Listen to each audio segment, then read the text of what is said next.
You're listening to Ideal Practice, episode number 57. Today, guys, you get to hear my conversation with traveling therapist Kym Tolson. And oh my gosh, if you have any interest in being on the road and working from the road, whether it's for a few weeks at a time or full-time like she is, you are going to love this episode. So, stay tuned.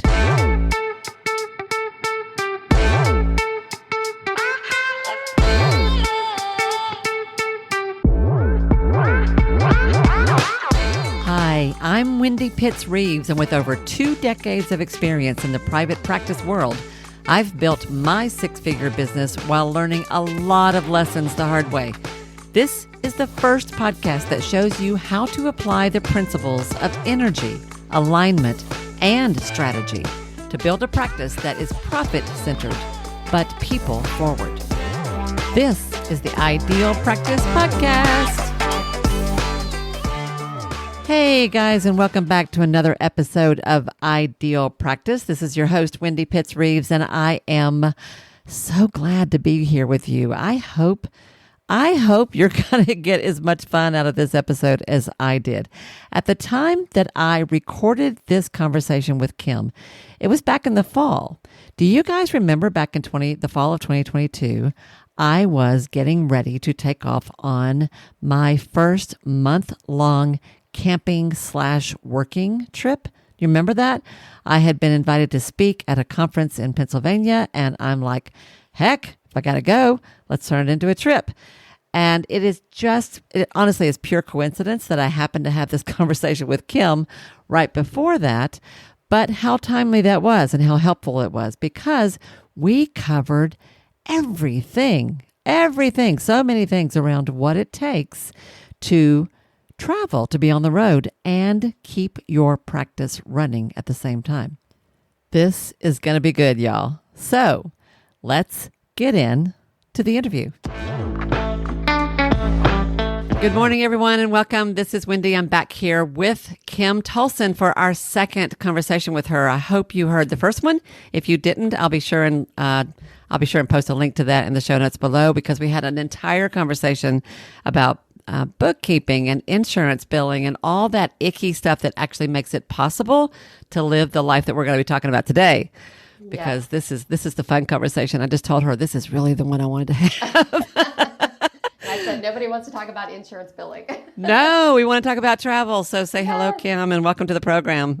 Hi, everybody. I'm Kym Tolson, aka the traveling therapist. I also specialize in insurance billing for private practice, but today's topic is about me being a digital nomad, a traveling therapist. I've got my therapy practice on the road with me as we sort of travel the world as digital nomads. Oh my gosh, this is the life I dream about, y'all. Oh. This is the life I dream about.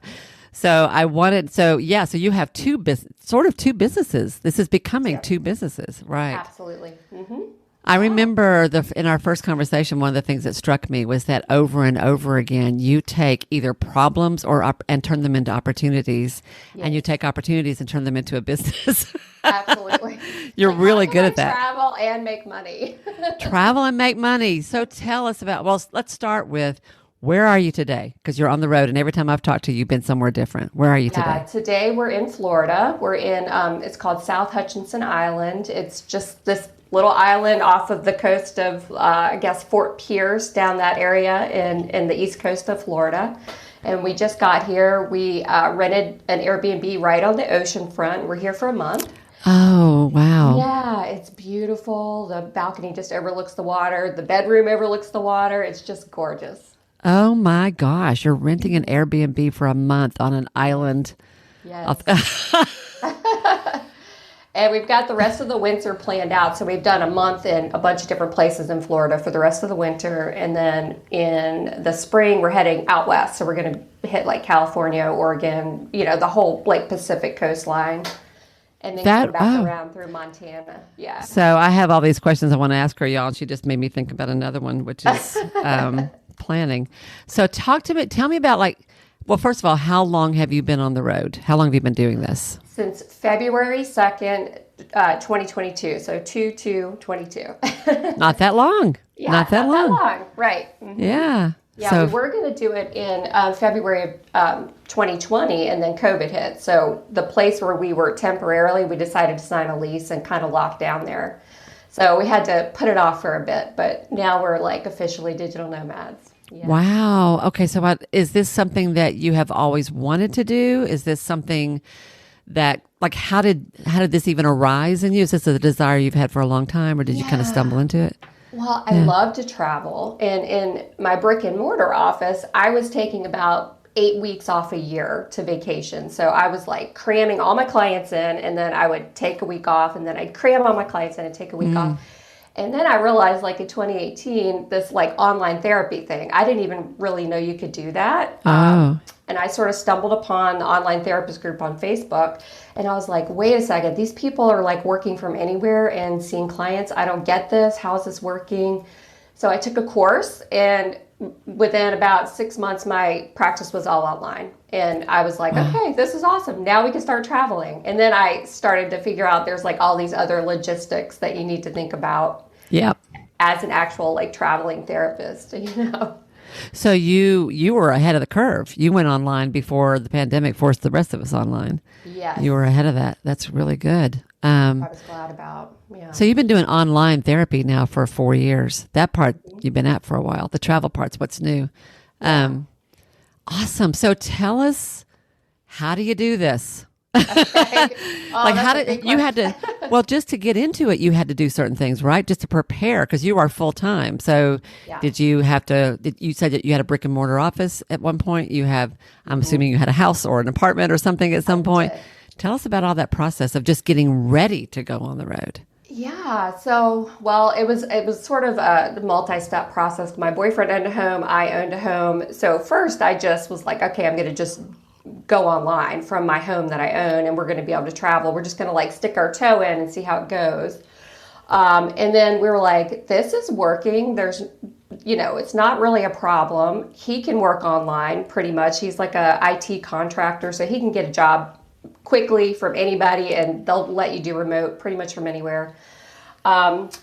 And then we were like, okay, we want to do this. So we're like, all right, let's sell our houses. So we sold his first. We got rid of all his stuff pretty much. We downsized. And then like he came into my house, and they were like, all right, now let's regroup. Now let's sell my house. Wow. And then we were like, all right, we're going to move down to Florida. We found this place in Hollywood, Florida, right on the ocean. It was gorgeous. We're like, no, where were you? Where were you at this point? We were in Virginia, Richmond, Virginia. Okay. We both are from Virginia. I'm licensed in Virginia. So then we went down to Hollywood, and we were going to stay there for a few months. We took our stuff, like a lot of our stuff still, because we weren't quite ready to let go of everything. And then COVID hit, and we were like, oh crap, this looks like this is going to go on for a while, So then we were like, we better sign this lease, because this is a gorgeous apartment. It's overlooking the ocean. Might as well be stuck here. We're going to be stuck somewhere. So okay, so I'm going to interrupt you along the way, because sure. I really want to know. So you sold everything, like furniture, your house, most of your stuff, and then you moved, sort of short-term moved to Hollywood, Florida, way south Florida, and you took stuff with you. Did you take like a yeah? Because I was like, maybe we'll just do an apartment for 3 months here, 3 months there. We'll just lug our stuff around. I think I wasn't ready to let go of stuff, because I had just furnished my house with all this nice furniture. And I was like, I love my bed. And, I spent all this money on this. So, I kind of like, he reluctantly agreed. Like, we got a moving truck and literally brought stuff with us. And in my mind, I'm like, well, we could just move the stuff around. It's not going to be that big of a deal. But every 3 months. Yeah, the move was a nightmare. They, robbed us pretty much with extra fees and stuff. So we learned pretty quickly that strategy wasn't going to work, But we had our stuff down there. And then, like I said, COVID, and then we were like, oh, okay. So then we just kind of like stayed put for a little bit after that with our stuff. In an apartment down there, in an apartment. In an apartment, yeah. Right. We rented an apartment. And then... after it looked like COVID was lifting, I was like, okay, I'm like ready. Like I want to do this digital nomad thing. I was kind of obsessed with being digital nomad. So we joined this like really luxury travel club at the time that let you go live in these luxury residences that you could, it's called Inspirato.com if anybody's ever heard of it. so we kind of just like took 3 weeks here, 3 weeks there, and we went and did Inspirato properties, but kind of kept our apartment. And that worked, because it was like I was testing out working in different places, internet connections. I was like kind of feeling out the logistics for all that stuff too. Yeah. And then we were like, the situation came, do you want to re-sign your lease or not? And we were like, we don't know what to do. And then the owner of our condo actually sold it to somebody else, and they didn't want to rent it again. So we were like, okay, well, this is like a sign, like, let's do this. So we got a storage unit. We really downsized. I think it's like a 10 by 10 unit. So we've got stuff in there that we're paying for right now. But we're at the point now where we've decided we don't want to keep the storage unit. We're ready to get rid of everything. We don't want to settle. We love this, like, living in these Airbnbs. They're furnished really nice, full kitchens. It's like you just kind of move in. It's like you're in a new house every month or every couple of weeks, Yeah. So that's where we are right now. Goodness gracious. So, I'm a Cancer, which means home is like this thing for me, right? And I love to travel too, which is why I was excited about this conversation. But I always have a home to come back to. And my first thought is, when you say you want to get rid of the storage unit, is like, don't you have like some pictures from kindergarten you need to hold on to? Like, aren't there like sentimental things that you want to hold on to? Yeah. How do you handle that kind of stuff? There's going to be some stuff like that. I don't know how well I'll do it. I might just like slowly step down to smaller and smaller storage units. Yeah. He's like, I don't care. I'll get rid of everything. So, so I don't know. I don't know how it's going to be. I know when I downsized from my house to the apartment, that was like a grieving kind of thing, like an adjustment. Going from there to the storage unit has been, so I'm sure this is going to be a process too, like an emotional process. Interesting. But what I found is after, I kind of get used to it, I'm okay. It's fine. Like, I don't need the material stuff. I've got everything I need. If I, like the other day, I needed a hairdryer. This Airbnb didn't have one. I was like, all right, I'm just going to go to Walmart and buy a $10 hairdryer, Yeah. And, I might leave it behind for the next people because most Airbnbs have those. So it's just little stuff like that. It's just like a sort of an adjustment. And then it's really funny. We talk about it all the time. It's like, now when we get in these Airbnbs, we just kind of flop in, and like within a day, it feels like we live there. It's the weirdest like phenomenon. I don't know what it is. You've got really good at setting up shop, I'm guessing. Yeah. It's like we just put our stuff, we've got our bags, and we know where everything goes. And it's just, most of them are just very comfortable. They're like luxury apartments, a lot of them, You've got a system now, and you've got a habit of I have done some long-term travel. I've done like 3 weeks, 4 weeks, 5 weeks before. And I have done trips where I was on the road every few days. And I know how you can get into that process of setting up, taking down, setting up, taking down. Exactly. In my case, it's usually a camp. But I get that, and I can see how that could go. I was interested in this, though. You're not hauling a camper of any kind. You don't have an RV. Do you have like a van or something that you're carrying, an SUV, or is it literally like a suitcase, a backpack? Yeah. This is ridiculous, but we lived in South Florida, so we were like, we want a convertible. Neither of us had never had a convertible, right? So we went to like a car dealership. The idea was we were going to buy like a Ford Mustang convertible, but there happened to be like BMW Z4 on the showroom floor. Are you freaking kidding me? I am not freaking kidding you. And I was like, wouldn't it be fun to test drive that? So if you guys don't know what this car is a 2-seater with a little teeny trunk in the back. And we have literally gotten it down to a science where we can fit everything we need in the trunk of this 2-seater red Z4. You are kidding me. I am not kidding you. And we have driven this thing across the country twice now with just the stuff in the trunk as our belongings. Okay, so y'all, you can't see my face, but my mouth is on the floor because there are two things I'm blown away by here. I have to tell you. One is that you're traveling full time in a Z4. The second is the Z4 is my dream car, y'all. No, That is it's my dream not. car. I drool over those things. I see them everywhere. Oh my God, I'm going to send you a picture of me in it. I know exactly what this car looks like. I have researched them. They were designed by a female design team. I know about I these didn't cars. know that. Yes, and Oh they are. my I gosh. have not driven. I have a good friend who has a 26. We're going to get off on a tangent. I have a good friend who has a 2016 Z4 convertible that is really kind of a cool electric blue. I want her car. I want Oh, I that love car, that. and she will not sell it. And I have a convertible sports car on my vision board. Oh, I have had wow. sports cars in the past. It's not like I've never had that kind of, but that's the car. And you are Oh, driving that car yes, while we full are. timing, blowing my mind.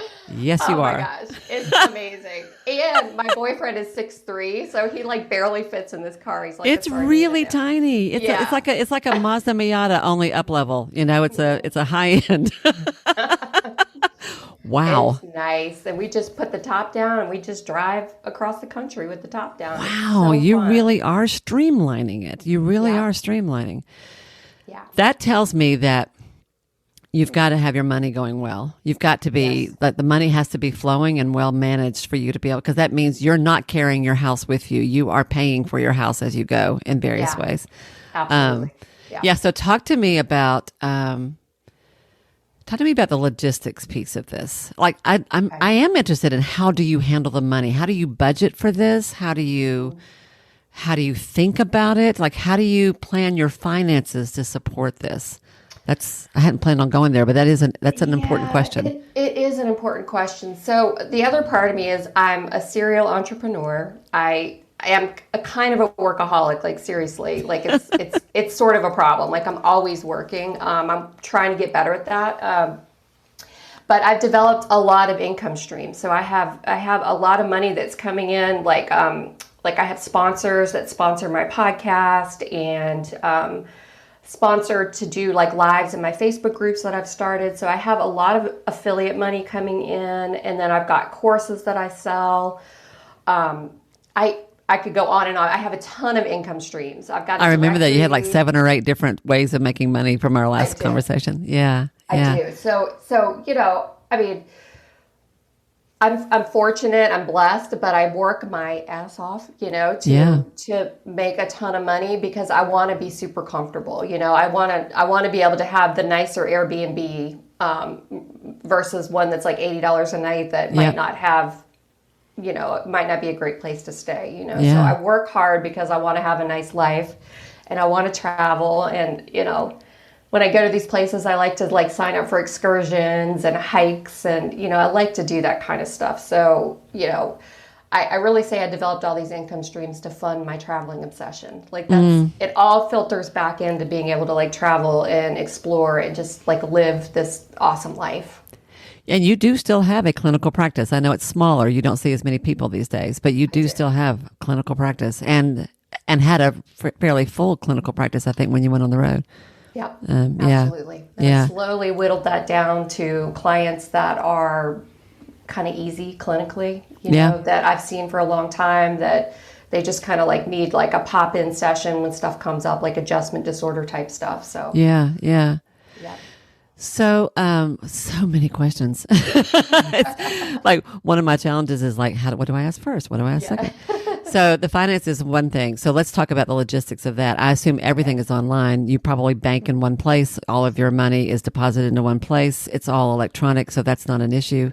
Yep. Clients pay you electronically. All of your different income streams are all dumped into the same place, I'm assuming, right? Mm-hmm. Right.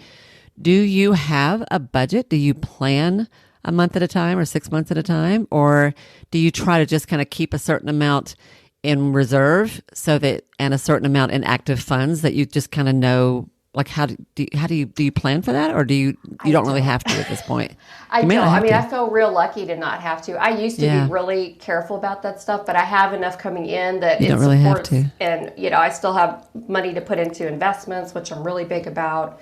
Wow. Contributing to my SEP IRA, building a nest egg that way. I've got just other individualized stock accounts that I put money in. I make dividends off of those. So I have a lot of, I pay attention to that stuff. Yeah. Yeah. Yeah. So You're a good I'm money lucky. manager. Yeah, Yeah. I'm pretty good with that stuff. I put everything on my credit cards. I pay them off every single month. So a lot of our travel is free. You know, we get Yeah. hotels for free with the Hilton Rewards card that I have. I barely ever have to pay for a hotel or airline miles or anything like that because I literally put everything on the card and pay it off every single month. So, y'all, if you didn't hear our earlier episode where we talked about the insurance, the billing side of her work, you definitely need to go listen to that because she has a backstory about some experiences she's had in the past where she lost a lot of money through some mismanagement of billing companies that she was working with, and she learned some really painful lessons. And the reason I'm going to say, Kym, that you can do what you're doing is because you have made it your business to learn to understand money, not be afraid of it, learn how to work with your numbers, and be very serious about how you handle that in your business. You really have made that a thing. Absolutely. Yeah. Yeah, You don't get here by absolutely. putting your head in the sand and pretending like money doesn't matter or numbers don't matter.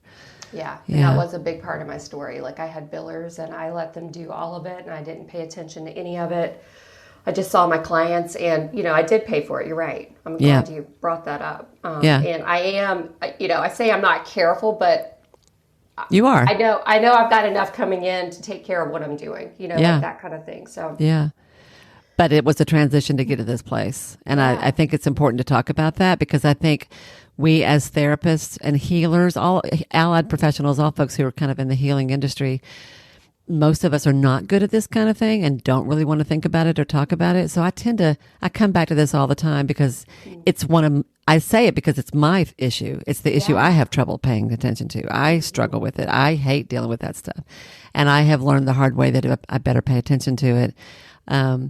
But it is an ongoing thing. It's always, my whole life is going to be like this because it doesn't come natural to me. So when I'm talking about it to you all, I'm really talking to myself. I get that. And hearing your story is inspiring to me because it reminds me of why it's worth it to do the hard work and have the hard conversations and face the hard things so you can clean stuff up and make the kind of money you need to make to live the way you want to live. So That's right.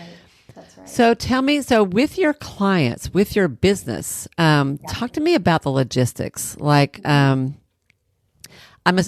I'm sure pays you online or pays you and you've got all kinds of different ways you get paid. We already talked about that. How do you handle, one of the things I'm curious about is scheduling. How do you handle your work schedule versus your play and travel and live schedule? Yeah, so I only reserve client time for Tuesday, Wednesday, Thursday mornings, early, like 9 to 12 usually. I do have one 5 p.m. every other Wednesday that I just can't seem to get rid of. I've seen her for too long. So she's still down there, but the rest are just in that morning block. So I've got, essentially like a 4-day weekend. I do schedule like my own podcast interviews and business consultation stuff on Monday and Friday mornings. So I have those blocked for that. But everything is set in the mornings pretty much, except for that one client. And then, I try to stick to that. My schedule's blocked. Nobody can get on anything else. I've got my Calendly for my business stuff and I've got my Simple Practice for my client stuff. And they can only see those open appointments. And then the rest of the day is, whatever I want to go do. So around noon, we usually will hit the gym or we'll go for a walk and then we'll go explore wherever we are and go from there. I love that. So you're working 5 days a week, but you're working in the morning, half a day, really. Yep. And the rest of the day is off. Or if off's the right word, the rest of the day is free to do other things. I like that. And have you had any problem with time zones? Yeah. I'm glad to hear that. Yeah, I mean, it is not easy. Simple Practice and Calendly are both good because they have a way that you can like toggle time zones on and off so you can actually see where the client's time is and where your time is. So that works theoretically, but I still always have like this panic about that I haven't calculated it right, especially like we're out on the West Coast, because all my clients are on the East Coast in Virginia. So that's definitely a struggle because I'll check it like 20 times just to make sure, but it's still, for some reason, it's still a little bit stressful. Like I hope I'm not messing up my schedule or the client, and it has happened a couple times where I just haven't calculated it right. you probably if you use Calendly, there's probably a way that when your client schedule, it shows in their time zone. It does. And for you, it shows in your time zone. But even then, it is a little tricky. I get that. I use Acuity Scheduling, do the same thing. And I have it linked to my Google Calendar. And I have it where there was a time last year when my mom was really sick for a while. She's fine now, but there were a few months there that was kind of hairy. And I was on Central Time for weeks at a time, and I live on Eastern Time. And I would have my Eastern Time schedule and Central Time, like both of it showing at the same time. And I was constantly thinking, what time do I need to be on camera? What time do I need to be at my desk? Is it 8? Yeah. 9? 8? Yeah. 9? 8? I know, me too. I'm like, oh my gosh. And then some of them, like before we went out west this last time, I had scheduled them when I was in the East Coast. So I was like worried that Calendly had like messed it up because it didn't realize I was now on the West Coast. Yeah. It was like this whole thing. So I'm like, was constantly checking. The course I put together, I know we'll talk about it, but I brought in an expert she's like a time zone expert because she's licensed in California and I think Virginia, but she lived in Japan. Oh, So wow. she figured out like a whole Google Calendar system that Wow. she did a whole training on how to like manage these time zones in my traveling therapist course that I created. Notice, y'all, she has created a traveling therapist course. She's only been traveling since February, but she's already got a course about it. And I told her before we got online, I'm probably going to take that course. And we will definitely talk about that, give you a link to that as well today. But that's a hoot. I love that. There's a whole thing to that. And if you're, and I'm thinking about your 9 to 12 or your morning hours. Mm-hmm. If you keep that schedule as you move around, your client's version of that will change. Right? I personally, when I'm in the West Coast, we get up early. We sort of stay on East Coast time. So I don't alter my client schedule. I alter my own. I just get up earlier. Oh, wow. Because Ken's job, that's my boyfriend, is also East Coast based. So he's up. He has to be up and online, like checking in around 8 a.m. Eastern. Mm-hmm. So we've kind of kept it like that. When we're on the West Coast, we're waking up at like 5. I was going to say that would be 6 a.m. You'd have to be online at 6 a.m. Mm-hmm. That's what you're going to do. Yeah. Okay. Interesting. Okay. Wow. I was curious about this because, as you know, I'm in the middle of planning my first longer trip. We're planning to take a month-long camping trip and actually leaving in just a few weeks. And my intention is to do some work along the way. And I have been like planning an itinerary, where we're going to be on any particular day, when I can actually see people, when I don't want to see people, and when am I going to be in work mode in my head? When can I don't have to worry about it? And it was a little crazy trying to. Yeah, it is. It's tough. So I was kind of curious how you handle that. But what's different about what you're doing from the way I'm planning a very specific trip with a very specific itinerary and all that kind of stuff. Because you're full-time, you're able to do these larger chunks of space where you're just in an area or a region for a period of time. Mm-hmm. It's less day to day and more, which makes I would think the planning is a little bit simpler that way. Yeah, I mean, I think it is because I'm able to know, like, okay, in a month on October 31st, we check out of this Airbnb. So I'm going to make sure that day is blocked. Yeah. Whatever day of the week it is. I can't remember, because I know we got to go to the next place and I'm going to need this much time to get there. So, I can plan it that way and I can block my schedule. It can be unpredictable. Like we had actually scheduled this a week before. Right. Ian, the hurricane came and it disrupted our travel plan. So I had to reschedule. So, sometimes stuff like that happens with traveling because I didn't know how the internet was going to be. Yeah, we actually had planned to do this interview a week ago, and at the time we're recording this is right after Ian has come through. So, that was an example of a disruption. I was curious about disruptions, like how often does it happen so far, where travel, like weather or transportation or internet access, or where you run into things that sort of glitches? How often is that coming up, or is it? Not that much. The internet has been the biggest problem. Like we were in Sedona, Arizona for about 2 weeks. We stayed out there. We got an Airbnb and the internet was like 3G. It was so slow. It was terrible. It was just awful. So I had to go in, I had to reschedule clients. There was a local public library that like has become my solution everywhere I go. They have excellent internet. So if you are ever stuck, go to the public library because they have study rooms that are private and you can shut the door and their internet is usually like super fast.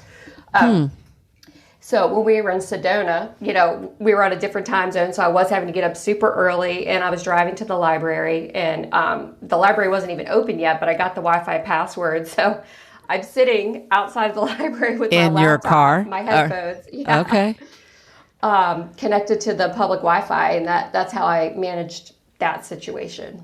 I was curious about that. Yeah, okay, which shows that some of the hassle you have to go through sometime. Yeah. Huh. Interesting. I've done coaching calls from my car in the rain on the road before. I've done counseling calls from my camper. I have a little tab teardrop camper, which is adorable, by the way. I bet. Her name is Aggie Mae. Someday I'll show you a picture. Okay. Yes. I've done counseling from that, and it's like counseling from the campground. Love that. It's very funny. I just heard a tip the other day. Somebody said that, I've forgotten who told me this, but someone gave me a tip that said one way, and like you use a virtual background, which you can use for an office, which means you look the same wherever you are. So clients have some continuity. But someone gave me a tip of also you can hang up a wall hanging or a scarf or a piece of fabric behind you that you can hang up wherever you are. And I thought, oh, that's an idea. I might try that. It's an interesting. Yeah. I've seen people have, the virtual backdrops. Yeah, yours is really good. You have an office backdrop that looks really nice. Thank you. Yeah, people think it's real to be like, wow, that's such a nice place. I'm like, no, it's not. It's not real. So I have a question about that. Do you carry a green screen with you? Do you have some kind of a pop-up, fold-up green screen? Or are you just using the one that's on Zoom? Just Zoom, yeah. Okay. Just the Zoom background. Well, it does work really well because sometimes in those, your image will shift while you move, but yours isn't doing that. Yours is really solid. Yeah, it's not. This is a good one. Some of them aren't so great, but this is one I found on. If you go to Canva, this is a little tip. If you go to Canva, you can search for Zoom virtual backgrounds, and there's like hundreds of them. So you can just download the background, and then you upload it to Zoom, and then it looks like this. I did not know that. Yeah. I did not know that, y'all. That was a good tip. Canva for Zoom virtual backgrounds. I did not know that. Awesome. Yes. I was wondering if you used any kind of an internet booster, if you had something that you carried with you to help you. Well, we do have a booster that I can't think of the name of it. I'd have to ask him for the tech, but he bought it on Amazon, so you can use a booster. We also both have two different cell carriers because one works better in some than others. So we both have hotspots on our phone. So if one person's isn't working, we can always sort of tether into the other person's hotspot. We also have this little hotspot called a Solus. Oh God, I can't even remember the second name of it. If you Google Solus Wi-Fi, you'll find it. SOLIS. SOLIS. Okay. It's this little hotspot, and if you turn it on, it connects to the nearest cell tower. And you just pay for it as you go, so you pay by the hour for it. And, we were in this place, Gandyville, West Virginia. Neither of our phones worked, but I turned on the Solus, and it happened to be a T-Mobile tower nearby. So the Solus connected to the T-Mobile, and then I could just run my computer off that hotspot. So I was able to still see clients and, do my coaching and all that stuff. And it was good enough for a Zoom call for video. Excellent. Yeah, it's excellent connectivity. Mm-hmm. That's cool. So y'all, you didn't know I was going to ask you tech questions. Okay. I'm not that great. I can make it work, but he's the tech guy. So here's the number one tip for if you want to go on the road full time is hook up with a partner who is an IT contractor. Exactly. That's funny. I actually would like to know those things though. So if you have particular things like that you use, I would love to put a link to that in the show notes as well so that people know that stuff. So the Solus hotspot, two different phone carriers is an idea. So I've always been a Verizon person forever and ever and ever, but I could see if you had Verizon and T-Mobile or Verizon and Sprint or whatever, that gives you a little, that's a really interesting, I had never thought about that. That's a good idea. It works well because if his isn't, oftentimes mine will connect. So between the two of you got it covered one way or the other. Huh. How do you handle privacy, or has that not been a problem because you're using Airbnbs? Well, yeah, it's not usually a problem. We always get a 2-bedroom for sure. I always use headphones. Right now, you can't see this, but I'm actually in a walk-in closet. That's we funny. moved the kitchen table into the walk-in closet. The door shuts in the closet and in the bedroom. So I've got sort of 2 layers of security here. Like when I'm actually in with my clients, I always use headphones. If it's a public network, I'll use what they call a VPN, where you can protect your public access point. Okay, I don't understand that part. I don't know about that. Yeah, VPN, it stands for Virtual Private Network. So like if you're like in a Starbucks or something and you want to see a client, I wouldn't advise that. But if you had to be on a public network, you turn on this thing, it's called a VPN, and it's literally, you just toggle it on and it connects to the nearest secure, I'm not the tech guy, but it connects to the nearest secure, private internet location where you are. So it forms a secure network for you. So like if you're on, public Wi-Fi, somebody else isn't going to be able to access your conversation that you're having with your client. So it's. I was curious when you said that you go to the libraries. I thought, how are you handling it in terms of HIPAA or that kinds of thing? If you're on Zoom, maybe it's okay. I don't know. Well, I would always have a VPN on. VPN, too. okay. Yeah. So that's interesting because I've seen that those letters, but I didn't know what they meant. I know just enough tech to get myself in trouble. I can do what I need to do, but I'm a 4 fact finder on the Colby Work Styles inventory, which means I know just enough information to get what I need to know, and that's good enough for me. That's about how I am. But I didn't know. So if you were in a Starbucks or a Panera or something like that, you can choose to opt into a VPN network, and it's a secure network.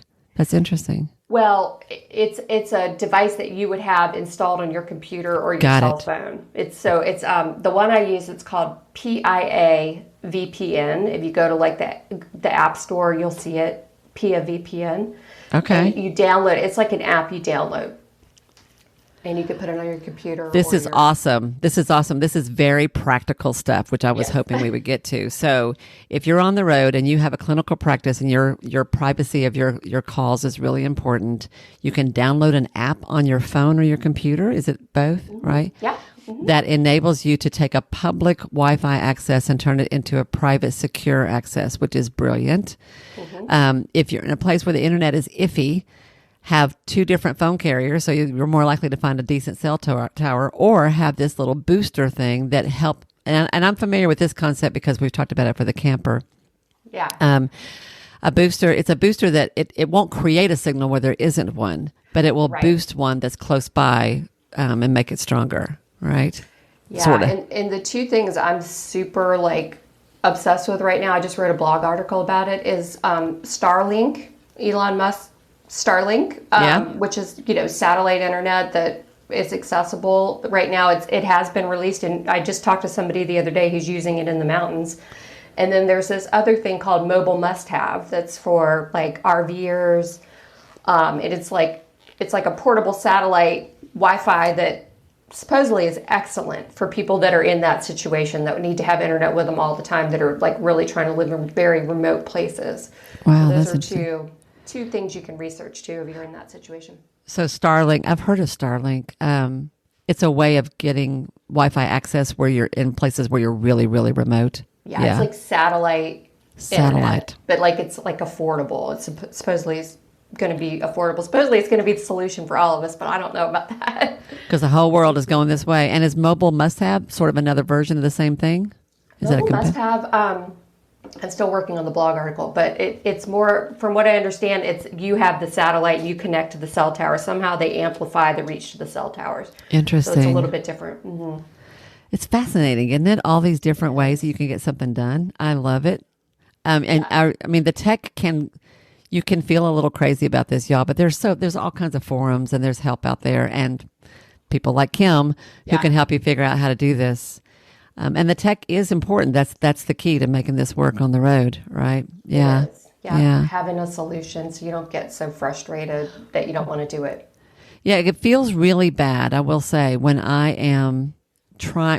have been in situations where I'm somewhere other than home or somewhere other than my usual office, trying to do a Zoom call with a counseling client or a coaching client, and for whatever reason can't get the tech to work. It feels really awful. I just had that happen a few weeks ago. I just reopened a literal physical counseling office in my town. Oh, wow. Tiny little place. I'm just using it a day and a half a week. Nice. But just a little something because I just want to. It's time. Yeah, sure. But the internet was all wonky and I hadn't figured out how it worked there. And my first day I was doing a mix of in-person and virtual sessions, and I had a new client that I couldn't get the tech to work. And we tried about 5 different workarounds, and it was embarrassing. And I felt bad for her. Fortunately, she had a sense of humor, so we got past it. It's fine. And I figured it out by the next time I saw her. I had it all figured out. But your tech is important. I told Kym right before we got on this morning, I had all kinds of things going wrong. The heat pump is going out here at the house, and my mouse died. I need to go find batteries. And that reminded me of why you should not wait to the last minute to get on a call. Check your tech. So bad about. I'm telling you, check your tech. But I love that you're in a walk-in closet, which I can't tell because you've got a virtual background. It looks lovely to me. What a beautiful closet thank you're you. in. Well, this is super. I was just going to say another tip about that is person-centered tech. If you guys have never heard of them, if you go to personcenteredtech.com, they specialize in like HIPAA compliance and how to make just about any situation work. They're fantastic for that stuff. So that's like a service. That's like an online service of some sort. Helpers. They're therapists, and they specialize in like technology compliance for people that are in HIPAA compliant type jobs. Interesting. Oh yeah, person-centered. I'll try to make sure I have links to all of this because it's really interesting stuff and all super helpful. So that makes me think of something that 2 other things I can think of that we haven't talked about. And one is, have you had, and you may not have because of the nature of your practice, but if you haven't, how would you handle a clinical crisis when you're on the road like this? Yeah. Or have you had that come up? Or like when you think about the type of clients that this is suitable for, has that been an issue? Yeah, definitely. You don't want a client that's like high suicidality or anything like that, or at risk for, harming themselves. You never know, but you definitely would want to screen out for that if you've got a caseload that you're not going to be like able to like physically be there to help if you want to. For every client, and you're supposed to do this in your documentation anyway, especially if you're an insurance-based provider, you're supposed to ask the client where they are at the start of every session, particularly telehealth, and you're supposed to document that in each progress note. So most of my clients I see from their home, so I know where they are. I've got their address. So if something were to happen, I would, obviously call 911 and give the location to help them. They're in their car. I've never done this, but I've heard that this is something you can do. You can ask them to drop a pin through a text of their exact location on your phone. That's one way to be able to like have a location. And some therapists do that every single time. Wow. With their clients somewhere where they don't know where they are. I'm probably not as good about that as I should be, but most of my clients, like I said, I've seen them for years. They're really stable. If they're in their car, I know it's like on their lunch break or something, so I haven't had to worry about that too much, but those are ways you can handle that if you are concerned, or if you just want to go by the book every single time. Okay, where's your location right now? Yeah, that I have not done that. I always I have a sense of where they are loosely, but I haven't really, but I don't have a real high crisis type of clientele either. I do have 1 or 2 that have moments of instability where they're fine for a while and then we go through kind of a walkie area and then we're back okay again. And I always hold my breath a little bit. I will share a little tip, something I learned from experience. I mentioned that my mother was sick last year. She had a stroke, and we had a pretty scary moment where I had to get 911 for an out of state. She lives in another state. And I did not know this, but I learned from that experience that you can't call 911 from out of state. Like I can't just call my 911 locally and have them connect to the one in that town. It's not that easy. Yeah. And I can't call the 911 in that town. I learned from that experience of comes with having elderly parents that I needed to know the dispatch number for their local emergency management services. And I now have that and I keep it in my phone because I've had a couple of crises that have happened over the last few years where I've learned the hard way how hard it is to get the kind of help you need when you need it. So I'm thinking, now I don't know if that would matter if I was traveling out of state. If I'm in Tennessee, if I'm traveling and I'm seeing Tennessee clients and I have a Tennessee phone number, maybe I could still call 911. I don't really know, but Well, I can tell you because I had to call 911 2 weeks ago. Oh, okay, good. Because Out this of is something. state. Yeah. It routed to the local 911 when I called. It routed to where we were staying, not my Virginia 911. Where you were staying out of state, routed to yours back home. Okay. No, it routed to the location where I was actually staying at that moment. Like we were in Tobyhanna, Pennsylvania, and I called 911, and it was the Tobyhanna Police Department. So it routed to the local. Okay, got it. Yeah. Yeah. Mm-hmm. Yeah. Yep. And So was like you're saying, if I called 911, it's not going to take me back to Virginia, and I'm going to be able to dispatch somebody. So that's a good tip. Get the dispatch number So if you had a of Virginia client who was in trouble, that's not the way. You're going to have another way of getting some help. Yeah. So that's something to think about. It is. That's a great thing to say. Yeah. I would also think it would be important to just make sure you have really clear communication with your clients about, and to vet them really carefully when you take on new people to make sure that they're a good fit for you anyway, just clinically, but also to understand that the nature of your work is that you are often going to be out of range physically, and that they need to, like, you need to sort of, I would think, sort of assess them for their risk factors, their risk. Yeah. Yeah. A little more carefully than you might. Yeah. Yeah, and there's a lot of resources online, like who's appropriate for online therapy versus, in person. So definitely checking that out if you're going to be doing like all online practice like this. Yeah, yeah.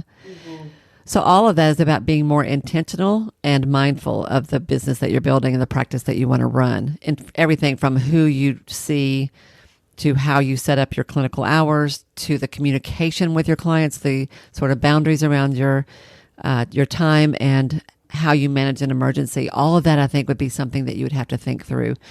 Did you change anything in your paperwork with clients related to this? I didn't know because I already had an all online practice, so I haven't altered anything as far as that goes.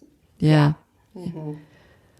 I hadn't thought about that. I'm just sort of thinking. What would you have to do in person to make this real? So that's all interesting. What am I not asking you that Huh? I said there could be stuff that I should have put on there that I haven't, but no, I haven't changed anything. I don't know. And you're only licensed. You're only licensed in one state, so all of your clients are in Virginia, so you're safe there. Yeah. Mm-hmm. Yeah. What has been what have been some of the surprises for you as you've taken this on the road, as you've gone to full-time digital nomad? What's surprised you about it, positive or negative? What's been harder than you thought it would be? What's been easier than you thought it would be? I think the internet unpredictability has been hard. I mean, that is the hard part, because there's definitely like some anxiety with each and every new place we go to about is this place going to be like the pictures? Because there have been a few places that have not been great. Like we were in Portland, it was not good. Like the floor. Portland, Maine. Yeah. The floor was rotting out in the bathroom. And there was like these flies coming. I mean, it was awful. So there is some anxiety around that. Like every time we move, there's some like stress that I didn't really account for. And there's always this, like, you kind of hold your breath for a minute. Like when you walk into the new place, is it going to be okay? Right. And then it's like, you walk in, it smells clean, it looks beautiful. It's like, okay, we're good. All right, we're good. Now the next step, we got to test the internet. How's the internet going to be? Yeah. So there's always That's every single time. I didn't expect that. I thought it would just kind of be like easy breezy, we just go, cool, we get to shop for a new place every single month, and then we just go to these nice places. But it hasn't always, that part's been stressful. Yeah. Yeah. And it usually works out, and my clients are super understanding if I have to cancel. But, to me, that's probably the biggest challenge. And do you feel like the longer you're on the road, the more you're learning how to manage that, as you're learning which tech tools to use and learning about the local library and kind of figuring some of these things out? Yes. Yeah. And we've gotten much better at screening the Airbnbs than we were in the beginning. Now every single time we message them and ask for a speed test. Oh, that's a good tip. Yeah, you can go to speedtest.net or org. I can't remember if it's net or org. And you literally can test your internet speed there. So we ask the Airbnb people to do that and then take a screenshot of the speed test and send it back to us so we can know how fast the internet's going to be. So anything below. And they do that? They're willing to do that? Most of them will do it. Some of them even now are starting to put them in the pictures of their speed test because it's so important for almost everybody now. That's a great tip, y'all. Notice that one. So you reserve the Airbnb, or you're considering reserving it. You ask the host to send you a screenshot of a speed test from the property before you book to make sure it will meet your needs. That's brilliant. Yeah, because if it's like the one in Sedona, that was a nightmare. As I was saying, my schedule, I was up super early. I couldn't even get, into the library until 10 a.m., I think. So, it was sitting outside. It was cold. Yeah. You learned from that. Yeah, the homeless population lives around that library. So there were all these, just kind of, homeless people around. It was kind of scary. While you were doing a counseling session or a coaching session in your Z4? Yes, exactly. Great. You learn from those experiences, though. You learn to be prepared, or to think ahead, or to skip that the next time. So that's what is the internet speed that you need? It's the upload speed that matters, isn't it? Not the download speed. Yeah, you need at least 20 megabits per second. The one we're in right now is 400 megabytes per wow. second. It's excellent. When I go in and test it, when we get there and I see that, I'm like, oh, thank God. Oh, thank you, Lord. Okay, now I can relax. So at least 20 megabits per second upload speed. Yeah. At least. That's minimal. You want a lot better than that if you can get it. And something I've learned, Zoom is much better than Simple Practice. With that stuff. So if you've got a not so great internet connection, I will give my Zoom room to my clients and see them that way instead of through Simple Practice, because Simple Practice takes more bandwidth or something for some reason. I don't know, all the tech behind it, but that's a solution I've used too. Mm-hmm. Yeah, and I use Zoom for all of my counseling and coaching because I have the BAA, so it's HIPAA compliant, and it's like $15-16 a month. I pay for it by the year, so I don't remember how much it is, but it's not very much. Yeah. And totally worth it, and predictable and easy to use. So that's a good point. So if you do use Simple Practice or Doxy or Psychology Today or some of those other tools for your video telehealth, you might want to compare that to Zoom in whatever place you're in to see which one works better. That's interesting. Yeah. Mm-hmm. Good points. What's been the best part about it? Oh my gosh. What makes it worth it? We've been in 23 states since February. It's so fun. We don't even know how we would ever be able to go back to just living in a normal place, one. Really? Place. Yeah. Yeah, which is awesome, but also maybe not awesome because I don't know. I don't know what's going to happen. Because we have the storage unit right now. We have to get rid of the storage unit. We're paying $250 a month to keep just this stuff. But we're there's no way we want to get a place and just settle again settle down somewhere because it's just so much fun going to all these different places. I love okay, it's a new town. We get to wake up. What do people do here? Let me look on TripAdvisor. What are the tours you can take? And I love it. Yeah. Well, I was going to ask you, what's your schedule? How are you planning where you go and when you go? Is there a rhythm to it? Is there is there a method to it, or is it just like, where do you want to go next? I don't know. What are you in the mood for? It's kind of like that. Yeah. It's like, where do you want to go next? Like, we knew we wanted to be in Florida for the winter because we hate cold weather. You know, both of us are like, anything below 70 is just not okay. So, and Florida's expensive in the winter, you know, especially on the coast. So, you know, we did decide we want to do month to month because Airbnb gives you a huge discount if you book for a whole month versus That's good to know. or 2 weeks. Yeah. So we did month to month, and all of our Airbnbs in Florida for the winter. We were doing like a week here, a week there, but we found that was just too much. Too much moving. It's too fast. Yeah. You can't see your clients and fit in all the stuff and not be just exhausted. Yeah. And then driving 8 hours to the next place, you know, it was too much. So now it's like maybe 2 weeks, and now we're just doing a month to month right now in Florida for the winter. But I think when we go out west, it's probably going to be every 2 weeks or something like that. Yeah. So there's a rhythm to it. You're sort of experimenting with what rhythm feels right. Yeah. Exactly. That makes a lot of sense. Yeah. Too fast, too slow. What's just right? Exactly. Yeah. And then sometimes it's like, gosh, I wish we'd stayed longer. And then other times it's like, wow, we could have done this in like an afternoon. You know, like now we're here for 2 weeks. I love that. So I just remembered this. Several years ago, I had a counseling client that I did some pretty serious work with over a couple of years. And she did some major work, sort of made peace with a lot of things she needed to make peace with. Her husband retired during the course of time that we were working together. And they did this. They sold their home and they bought a motorhome is what they did, and did the whole full-time RVing thing. And they traveled that way for, I think, a couple of years, and then settled down in Arizona. They bought a place in Arizona and bought a little house, and like have sort of, they said, we're ready to come off the road.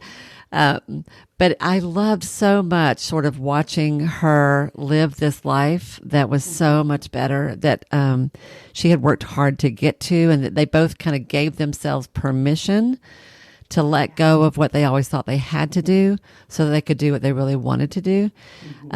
Which brings me back to where I think I'll end, sort of pull this back full circle.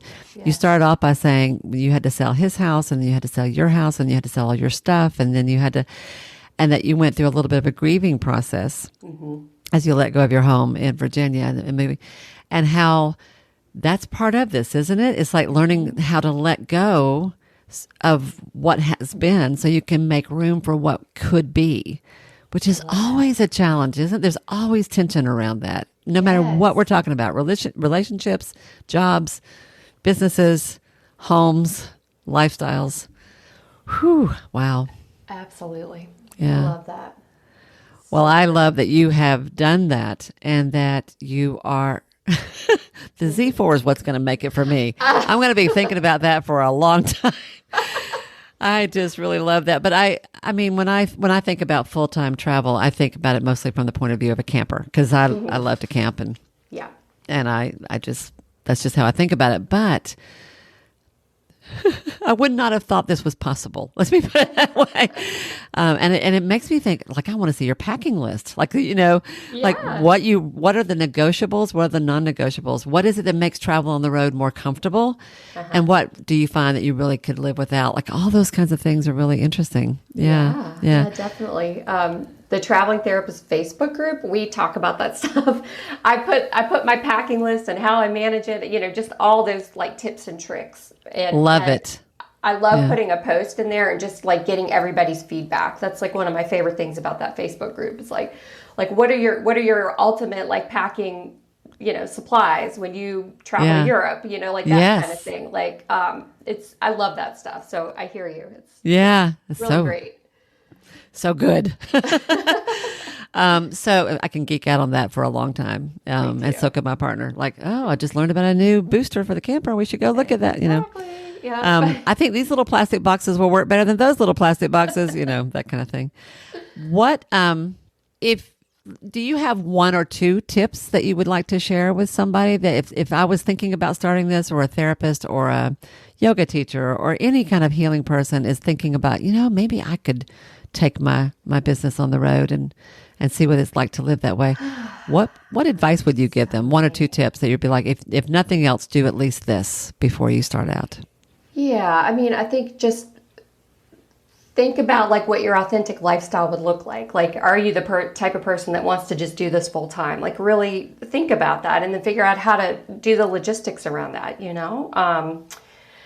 And give yourself permission. Like, if you're like, yeah, I'd actually like to just live in an RV, like, it's okay. Just do it. It's totally possible that, like I said, the Traveling Therapist Facebook group, there are 6,000 members in there that are all Wow. versions of traveling therapists. It's amazing. So if there's something you want to do, it's totally possible. I would say just sit down and start planning it. Like there's no obstacle that you can't figure out because, you know, we've already figured them out for you. You know, if you need help, we'll help you do it.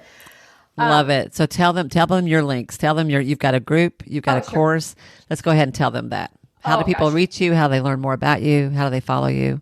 Probably the best way would be thetravelingtherapist.com. I have a podcast called The Traveling Therapist. Every fifth episode, I do like a digital nomad update, but the other episodes are just me talking to other traveling therapists about how they're making it work. Love it. And then the Traveling Therapist Facebook group is another way. Okay. Yeah. Same So, name, all three places. Okay. Yeah. Excellent. Yeah. Excellent. This is so good, Kym. You have really, you make me want to go buy Z4. You better just go buy it. I could probably pull that behind the camper. I really kind of think we could do that. Yeah. You could. Oh, I love it so much. I love the freedom. I love the fact that you have the courage and the creativity to go after what you want, and that when you're not sure how to do it, you figure it out. I think that's kind of when I talk about an ideal practice.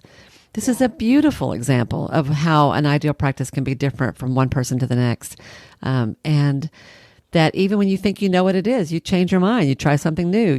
It evolves over time.